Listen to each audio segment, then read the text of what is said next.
Hello, hello, hello. Good morning, good afternoon, good evening, good night, wherever you are in the world. Welcome to today's episode of Midday with Reverend Don. It is your guest hosts. I am Reverend Phoenix, and of course, we got here Reverend Alyssa, my sister. Hi. And if you've been coming for the past couple of weeks, you know that we are regularly filling in for Uncle Don as his regular Friday guests. So we glad to be here doing it, holding it down. Yeah, it's fun. Wherever it is that you happen to be watching from, go ahead and interact in the chats if you would like. To get some personal attention or personal discussion or like guide the conversation in any way, you can do that by interacting in the chats. Definitely encourage you to do that. How's your week been? Or 2 weeks since it's been like 2 weeks since you've been here. Yeah, So how have you been? What's been up? it's been busy. A lot of stuff going on, a lot of energy moving. It's Mhm. busy. We getting ready for illustration for sure. Yeah, That very has exciting. um, word. Last week, we talked about the use of the major arcana for shadow work, and we did go through a few of the cards. And I thought that with you here, we could continue that discussion um, and really kind of give some insight into how this diverse tool can be used to like really help clear up some karmic debris and help us make something out of ourselves in this incarnation. Yeah, here for it. Um, do you have a deck that you prefer to use? Right now, I've been using uh, what's it called? Is it the Witches? The Modern Witches Tarot. Yeah, the Modern Witches Tarot a lot. Um, Hmm. I'm That's using this one a lot lately. That's my current go-to. that's the one that I was using last week. I actually don't have that deck with me today, so I went with the tried and true Rider Waite Smith Mamma Mhm. Jamma. I like this deck because it fits my hands. I have little hands. Mm-hmm. Hello, hello to Reverend Janet Gann, who is in Illinois. We met Janet at Investiture at Lustration last year. Yeah. Thanks for dropping in. So that's the deck that you use, the Modern Witches Tarot. What is your take on shadow work? Like, what's it for, in your opinion? I think shadow work is one of the most important tools that we have for, I, I want to say self care, but it goes beyond self care because I think it truly does transcend lives. Um, I think shadow work can help not just with the things that we're currently dealing with in our lives, but the ties that we have brought from our previous lives.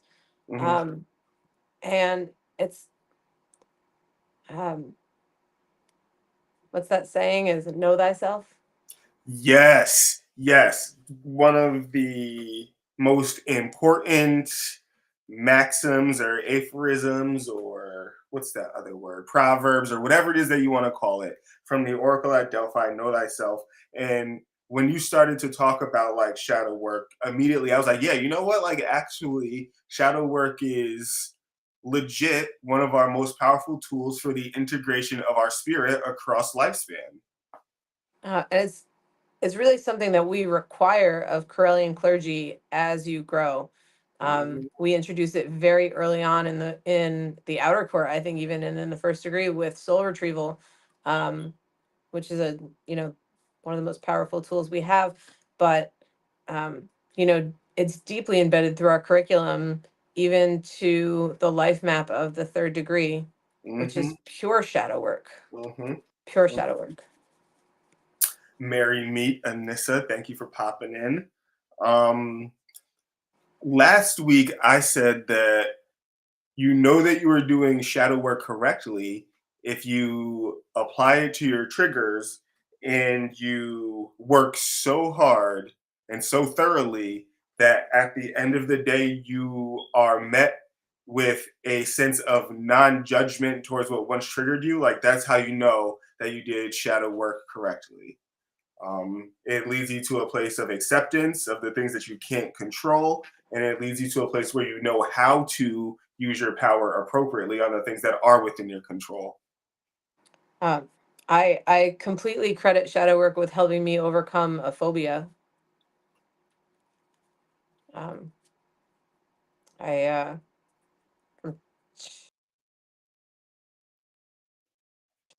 clown phobia, and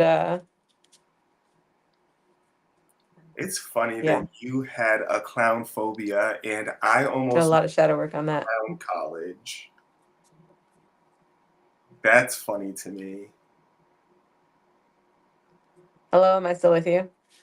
Yeah, you're here. It's a little Hello. lag.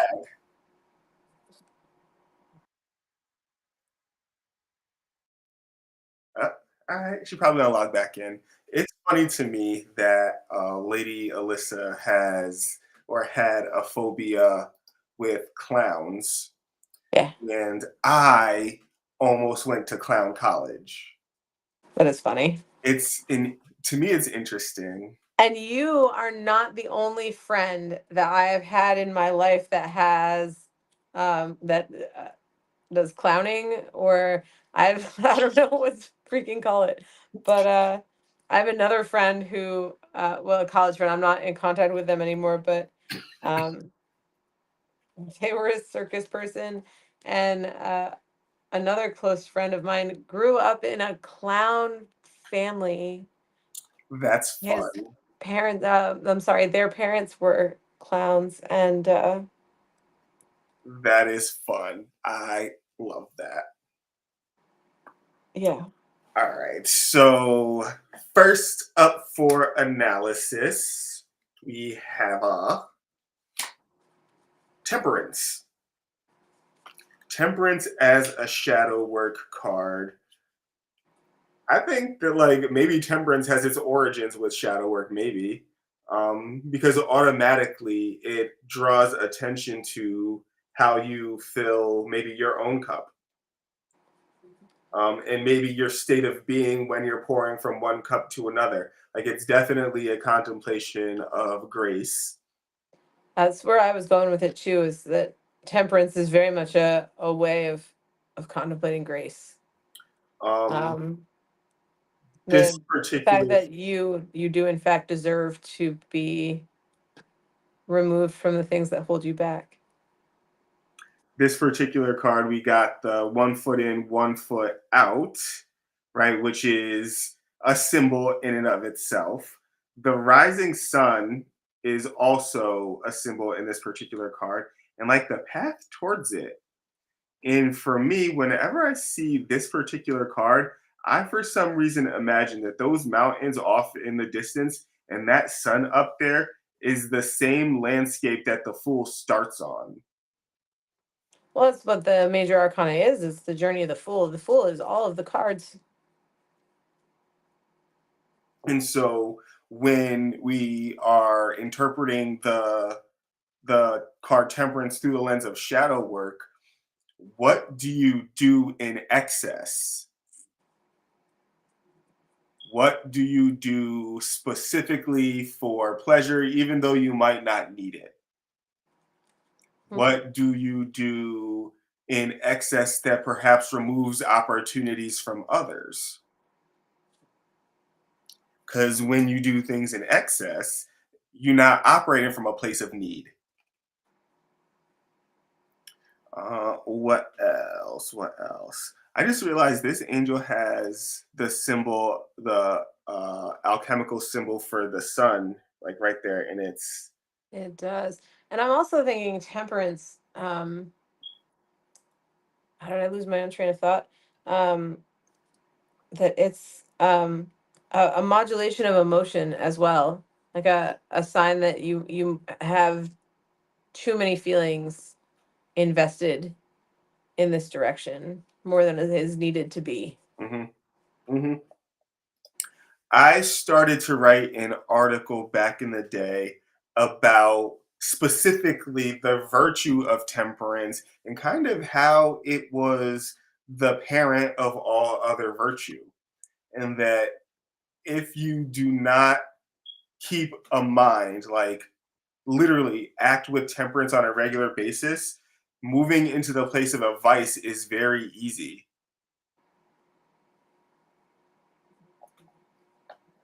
Hey Rachel Brady, how you doing? Thanks for popping in. Hopefully you're enjoying our discussion about temperance and shadow work. Um, but yeah, I said that like temperance is the parent of all the other virtues and probably the one that brings the most grace when you manage to function from that place. Um, I also like the idea of temperance and relating it back to the history in the United States with like the whole modern temperance movement and the idea that like alcoholism was problematic, but maybe not even just alcoholism, but the whole culture that goes along with like drinking booze. Mm-hmm. And if like you ever struggle or wonder to recall what temperance means in a reading, just think back to that movement. Like you got to put a cap on the things that are harmful when you engage in them. And for some people, like engaging in alcohol always has a harmful effect. Now, speaking of prohibition, one of the mottos of the Corellian family is in all things excess. Uh huh. So there's a mystery there. And I think that resolving that mystery is one of the things that you do on your way to the arch priesthood. Okay. How do you do too much and not enough at the same time so that you don't get like your whole like chakra system blown out by the energy that comes with grace?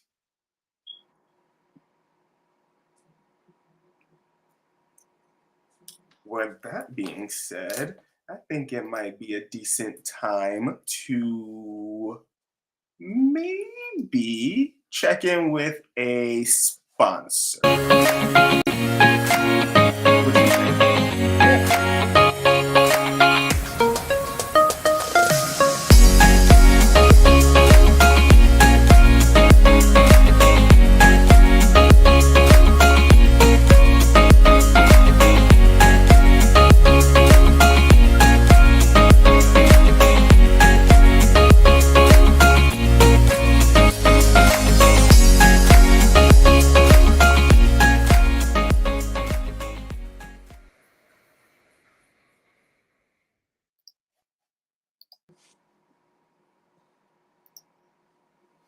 All right, all right. And we back. That was our first sponsor, Equinox. So thank you kindly to them for being our sponsors. Lady Kai showed up in the chat. So thank you. Hey, Lady Kai, welcome, welcome. Speaking of on your way to the arch priesthood, um, let's see where we're. Oh, we were talking about temperance. Um, Mhm. boom. So that yeah, that's an important one. That's an important one. When it comes to shadow work, oh, yeah, what'd you get? Go ahead. Wait, I'm gonna pull till I get a major. Oh, ha, that's funny that this would come after temperance. Justice. Justice. Yeah. I like that justice in particular, like in your representation, because it is actually no, like I like the representations where justice is not blindfolded. So like in yours, like in the Rider Waite Smith, I like the sword and the scales with like the balance and like the sword is like the way to enforce that justice. Like I don't know, like today maybe we would draw with an AR-15. Hmm. Um, I like that she's sitting in front of the Temple of Initiation mhm. with the purple veil and everything behind her, Mhm, guarding the gate. mhm, mhm. When it comes to shadow work, what does the justice card prompt you to ask yourself about your own life and your own behavior? Hmm. Yeah. No, I'm asking you. Oh, um, I thought you were just saying that that's what the card was telling us. Um, I would say the Justice card would specifically look at the morality of your behavior. Um, you know, if you did have to do something terrible, what balanced that? If you used that sword, what was your reason? Mm-hmm. Mm-hmm. Yeah. And I like that you use the phrase morality because like that is there's more accountability for morality, I think, like on a soul level. Like I think that there's more accountability between ourselves, our higher selves, our ancestors. Like I think that there's more accountability in that place of morality than there would be in that place of ethics. To bring up a conversation that we had a couple of weeks ago about the difference between the two. I think that justice is definitely about morally. Even though we have justice as a way of mediating the our ethical system, I think spiritually it's a moral thing when the card comes up in the tarot. Hmm.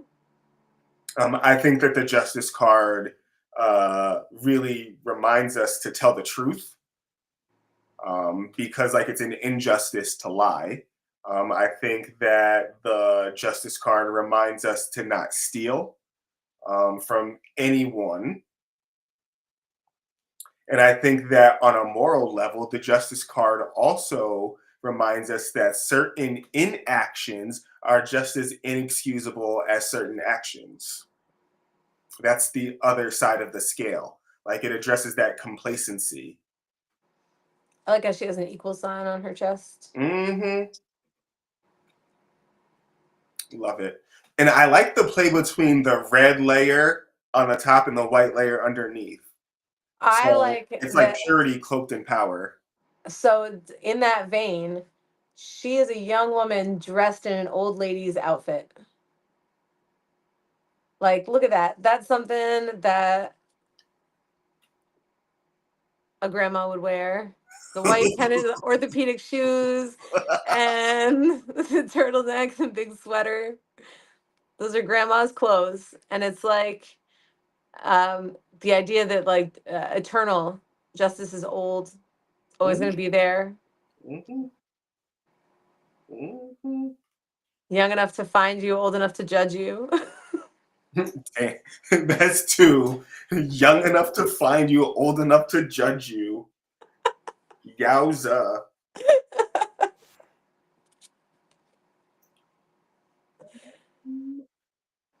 Let's see. The next card. How about the world?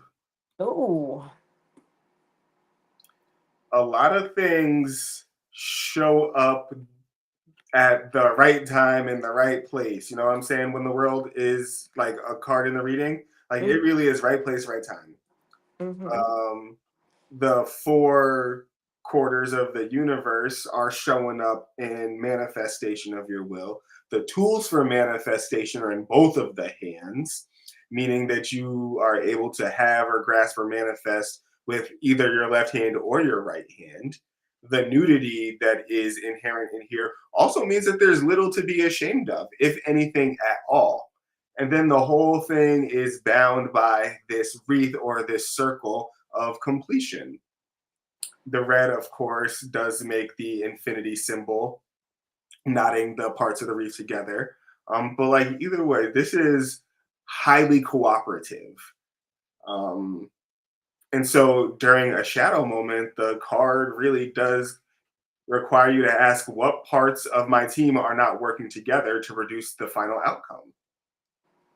So if I were to pull that card, if I were doing a reading for someone or myself about shadow work, about like the analysis of, you know, what kind of shadow work we're doing, why we're doing it, a divination leading up to that sort of work. If I were to pull that card, I think I would think about wh- what is your current world? Like what are the influences? and the pillars on which you're balancing, and how is that affecting the issue, and how much of that world do you want to see persevere Hmm. on the other side of the shadow work, I also am or a thinking. realignment of priorities? It could be too. I'm sorry I interrupted you. No. We good. We good. I'm also thinking about fears that might be present at the result of having everything that you wanted or wished for. Like perhaps the pressure of maintaining the perfect world is a shadow moment. That's a good point too. It could have a lot of different angles on it Mm-hmm. depending on the context. Mm-hmm. I think that particular card would probably need a lot of context, or other cards with it to show the context. I agree. I agree.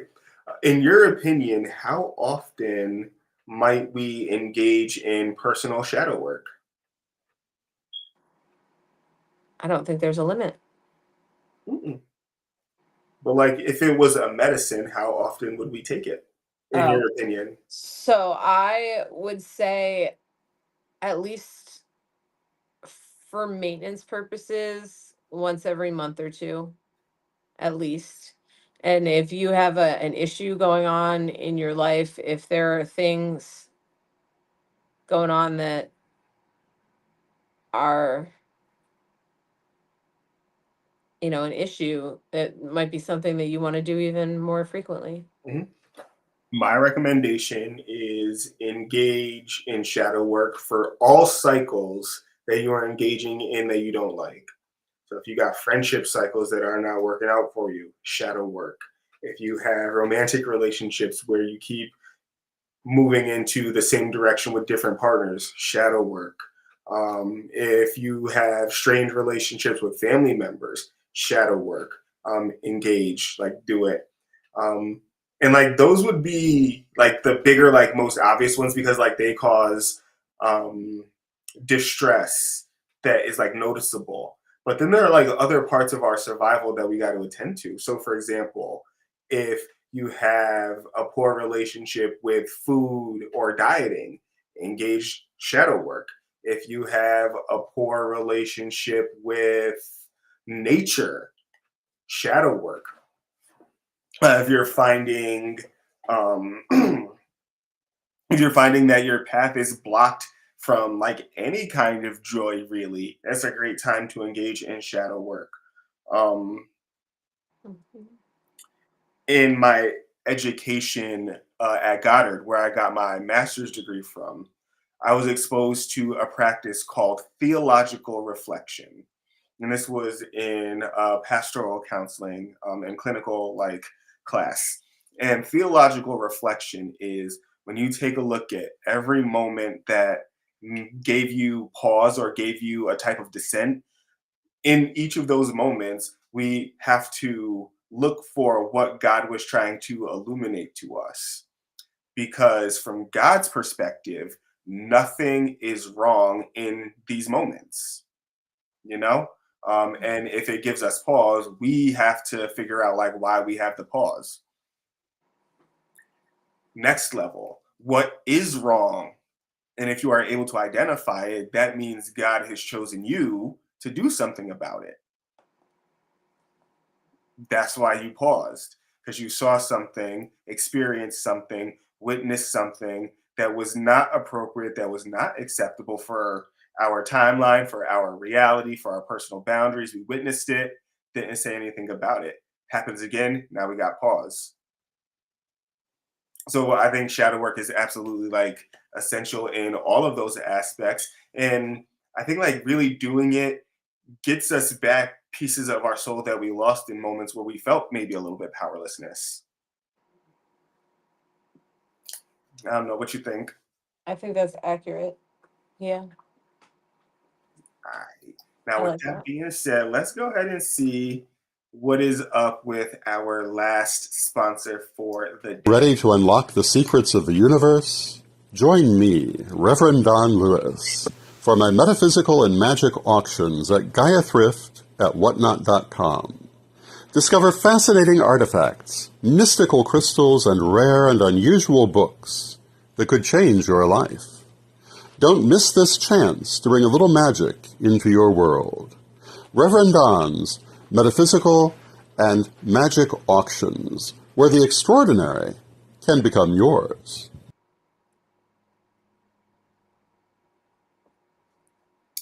Excellent, excellent, excellent. And I'm super glad that that like went off without a hitch, so to speak. The advertising? Yeah.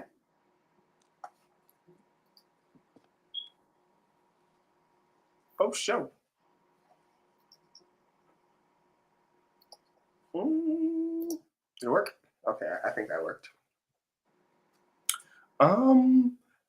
Let's see. Aside from, I did say last time too, like it doesn't just have to be tarot. You can use the runes, you can use the I Ching, you can use palmistry, you can use numerology. All of these things you can use to help reconcile your spirit in the practice of shadow work. I do also want to point out that shadow work is a psychological kind of practice, and that like it was co-opted by, so I say co-opted because like I am kind of making the assumption that like witches and like the clergy, like the entire class of um priests, priestesses, and what have you throughout like time, like they had their practice of shadow work. And like modern psychology was like, oh, like this self-reflection, like it's probably one of the things that people have to do in order to get along with each other in society, serve a purpose, what have you, what have you. So then somehow it found its way into like Jungian and Freudian psychology and psychoanalysis. Like I absolutely do think that like it came from the priestly class first, and it's like psychology got a hold of it. But it is classified as a type of psychological intervention. And it's one of those that you don't actually have to be a psychologist to engage in. You know what I'm saying? You could do shadow work with these major arcana cards with your friends in a circle. And when the tower comes up, you're like, ooh, how, like what have you been avoiding so much that like God literally has to come down and be like, bitch, this is what we doing. Right? Like it's something that you can do, with yourselves, and then you can just like take a look at what the results are. Like once you get this insight from shadow work, you maybe create a reintegration ritual for yourself to call that energy back into yourself, or to maybe integrate that energy into your daylight self, or like that identity that you do share with other people, and now you have another tool for your success. Mm-hmm. I like that. There was a song that I heard. It said, "Where there's fear, there is power." And that applies directly to the practice of shadow work. Absolutely. Oh, that's actually a really good line. There's fear, there's power. We are coming up at the end of our program for today. Thank you to the various people who showed up.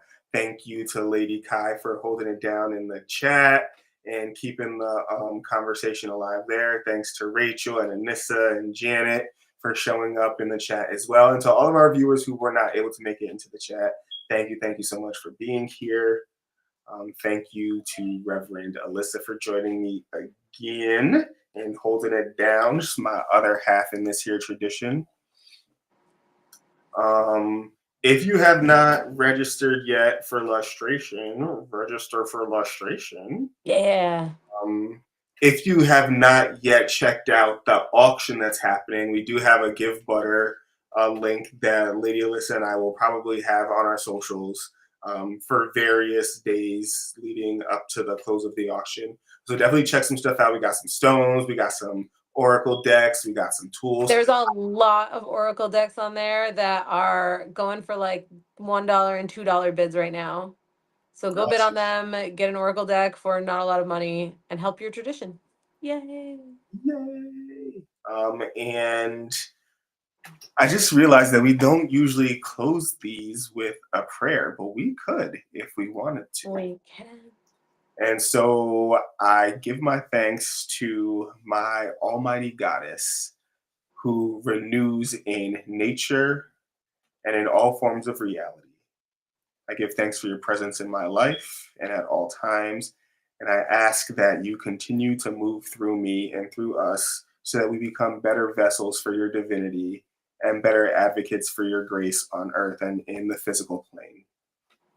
Absolutely. Cleanse us and bless us and renew us and remove from us all obstacles that hinder us so that we may be free to celebrate you in our own hearts, in our own ways, and in our own lives. So mote it be.